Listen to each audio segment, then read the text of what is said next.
Tiraspol, la capitale de la Transnistrie. Même si l'on en parle peu, une région bien réelle est peut-être le théâtre de prochains affrontements territoriaux. Un territoire à l'est de la Moldavie qui s'est autoproclamée République de Transnistrie et dont le Parlement, le 16 avril, a officiellement demandé à la Russie qu'elle reconnaisse aussi son indépendance.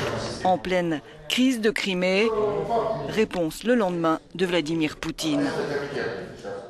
C'est un peuple très pro-russe, a-t-il dit. Il y a beaucoup de citoyens russes vivant en Transnistrie. Ces gens ont leur propre vision de leur avenir, de leur destin, et ce n'est rien d'autre qu'une manifestation de la démocratie si nous permettons à ces gens de faire ce qu'ils veulent.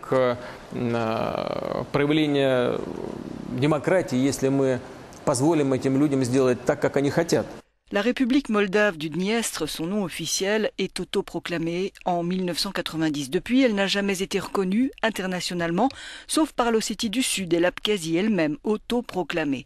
30% de Russes y vivent aux côtés de 32% de Moldaves et de 29% d'Ukrainiens. Les Transnistriens ont fait sécession après la chute de l'URSS, craignant une fusion entre la Moldavie et la Roumanie. Très vite, des affrontements éclatent entre les forces moldaves et les milices russophones de la région, soutenues par Moscou. En 92, à l'issue d'une guerre éclair qui fait 2000 morts, les Russes promettent leur neutralité si la Moldavie garantit l'autonomie de la région.